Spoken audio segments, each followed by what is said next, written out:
Hello दोस्तों, जय हिंद। आप सभी को पता ही होगा कि रेलवे की सभी परीक्षाओं का डेट जो है कि आ चुका है। और आप लोग को ये भी पता होगा कि रेलवे परीक्षा में साइंस का क्या महत्व होता है, साइंस से कितने क्वेश्चन बनते हैं। तो इसीलिए मैं आज आप लोगों के लिए साइंस के कुछ बहुत इंपॉर्टेंट क्वेश्चन को लेकर आया हूँ, जो आपकी परीक्षा के लिए बहुत ही उपयोगी हैं। ये क्वेश्चन जो है कि वो लाइनर होंगे और बहुत अच्छी तरीके से होंगे। ये सारे के सारे क्वेश्चन हमने जो है कि प्रीवियस ईयर क्वेश्चन से लिया हुआ है। फिर चलिए हम अपने क्वेश्चन को शुरू करते हैं। हमारा पहला क्वेश्चन होगा, सबसे बड़ी आंखें किस स्तनधारी प्राणी की होती है? इसका राइट ऑप्शन जो होगा वो हिरण होगा। फिर चलते हैं अपने अगले क्वेश्चन पर। हमारा दूसरा क्वेश्चन है, आज कार्बन डाइऑक्साइड CO2 के उत्सर्जन में सर्वाधिक योगदान करने वाला देश है। यानी कि इस समय कार्बन डाइऑक्साइड के उत्सर्जन में सर्वाधिक योगदान देने वाला जो देश है वो कौन सा है? वो है अमेरिका। फिर चलते हैं अपने अगले क्वेश्चन पर। हमारा अगला क्वेश्चन है क्वेश्चन नंबर 3। क्वेश्चन नंबर 3 में हमसे यह पूछा गया है,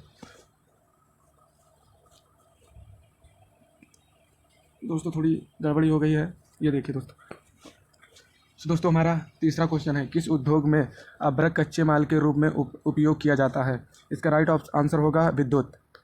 फिर चलते हैं अपने अगले क्वेश्चन पर। Question number 4। हमारा क्वेश्चन नंबर 4 यह है कि विद्युत प्रेस का आविष्कार किसने किया था? इसका राइट ऑप्शन होगा हेनरी सीले ने। फिर चलते हैं अपने अगले क्वेश्चन पर। Question number 5। क्वेश्चन नंबर 5 में हमें यह दिया गया है कि प्रेशर कुकर में खाना जल्द पक जाता है क्योंकि प्रेशर कुकर के अंदर प्रेशर प्रेशर कुकर में खाना जल्दी पक जाता है क्योंकि प्रेशर कुकर के अंदर दाब अधिक होता है। इसीलिए प्रेशर कुकर के अंदर खाना जल्द पक जाता है। फिर हमारा अगला क्वेश्चन है क्वेश्चन नंबर 6। दाब बढ़ाने पर जल का क्वथनांक बढ़ता है। यानी कि अगर हम दाब बढ़ाएंगे तो उसमें जो जल है उसका क्वथनांक बढ़ता है, ना कि घटता है। फिर चलते हैं अपने अगले क्वेश्चन पर। Question number 7। प्रत्येक क्रिया में बराबर व विपरीत दिशा में एक प्राकृतिक होती है। यह न्यूटन के किस नियम में? हमसे क्वेश्चन पूछेगा कि यह न्यूटन के किस नियम में आता है? यानी कि यह न्यूटन का तीसरा नियम है। यह न्यूटन का कौन सा नियम है? यह न्यूटन का तीसरा नियम है। फिर चलते हैं अपने अगले क्वेश्चन। हमारा अगला क्वेश्चन है क्वेश्चन नंबर 8। तांबा कॉपर का शत्रु तत्व है। इसका राइट ऑप्शन होगा गंधक। फिर चलते हैं अपने नेक्स्ट क्वेश्चन पर। Question number 7। उगते व डूबते समय सूर्य लाल प्रतीक होता है क्योंकि। दोस्तों आपको बता दें ये बहुत ही इंपॉर्टेंट क्वेश्चन है। आप ये बिल्कुल ही याद कर लीजिएगा, समझ के रखिए कि आप ये रट लीजिएगा। ये इतना इंपॉर्टेंट क्वेश्चन है, ये हर परीक्षा में, रेलवे की हर परीक्षा में, लगभग ज़्यादातर परीक्षाओं में पूछा ही गया। यानी कि उगते व डूबते समय सूरज लाल क्यों प्रतीक होता है? क्योंकि लाल रंग का, इसका ऑप्शन होगा लाल रंग का प्रकीर्णन सबसे कम होता है, इसीलिए सूरज डूबते व उगते समय लाल दिखाई देता है। फिर हमारा नेक्स्ट क्वेश्चन होगा क्वेश्चन नंबर 10। रेडियो एक्टिव की खोज किसने की थी? इसका राइट ऑप्शन होगा हेनरी बेकल। आप सबको ये तो पता ही होगा। फिर चलते हैं अपने नेक्स्ट क्वेश्चन पर। Question number 11।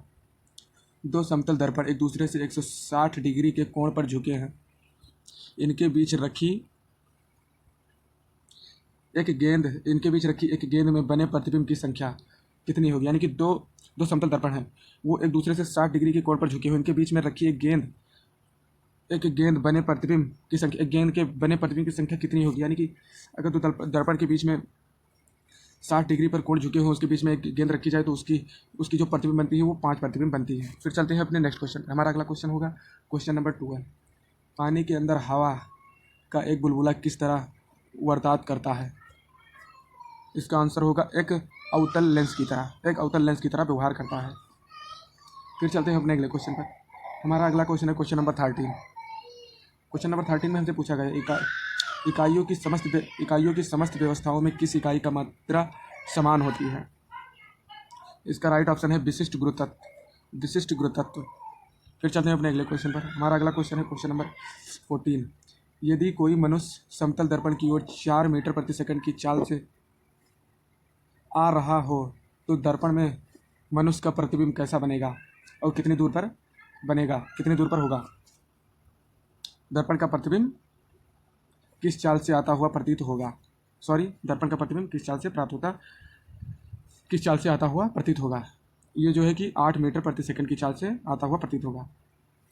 फिर हमारा अगला क्वेश्चन है, कारों, ट्रकों, बसों में ड्राइवर की सीट के बगल 15 कौन सा कौन सा दर्पण लगा होता है, यानी कि जो सीट के बगल में जो शीशा लगा होता है वो कौन से दर्पण का होता है, वो होता है उत्तल दर्पण। इसमें हमसे क्वेश्चन पूछेगा, यानी कि जो कारें, बस या ट्रक कुछ भी होता है उसकी सीट के बगल में जो शीशा लगा होता है वो कौन सा दर्पण होता है, वो उत्तल दर्पण होता है। फिर चलते हैं अपने अगले क्वेश्चन पर। हमारा अगला क्वेश्चन है क्वेश्चन नंबर 16। ऐसे तत्व जिनमें धातु और अधातु दोनों के गुण पाए जाते हैं, वो कहता है ऐसे तत्व कौन है जिसमें धातु और अधातु के दोनों गुण पाए जाते हैं, उसे हम कहते हैं उपधातु। फिर चलते हैं अपने अगले क्वेश्चन पर। हमारा अगला क्वेश्चन है वनस्पति विज्ञान के जनक कौन है। ये बहुत इंपॉर्टेंट है, आप इसे इंपॉर्टेंट मार्क कर लीजिए। वनस्पति के विज्ञान जो है कि थियोफ्रेस्टस हैं। थियोफ्रेस्टस हैं वनस्पति के विज्ञान के जनक हैं। हमारा अगला क्वेश्चन होगा क्वेश्चन नंबर 18। क्वेश्चन नंबर 18 हमारा क्या कहता है, निम्नलिखित में से किसमें ध्वनि की चाल सबसे अधिक होती है, यानी कि ध्वनि की चाल किसमें सबसे अधिक होती है। तो आपको बता दें कि ध्वनि की चाल जो है वो कि इस बात में सबसे अधिक होती है। फिर चलते हैं अपने अगले क्वेश्चन पर। हमारा अगला क्वेश्चन है क्वेश्चन नंबर 19। इसमें हमसे पूछा गया एक व्यक्ति घूमते हुए स्टूल पर बाहें फैलाकर खड़ा है, एकाएक वह बाहें सिकोड़ लेता है तो टूल पर कोणीय वेग बढ़ जाएगा। यानी कि अगर एक व्यक्ति घूमते हुए स्टूल पर हाथें फैलाकर खड़ा है और एकाएक अपनी बाहों को जो है कि सिकोड़ लेता है तो उसका वेग जो है कि बढ़ जाएगा। तो दोस्तों, अगर आपको हमारा वीडियो अच्छा लगा हो तो वीडियो को लाइक करना और हमारे चैनल को सब्सक्राइब करना। मिलते हैं नेक्स्ट वीडियो में।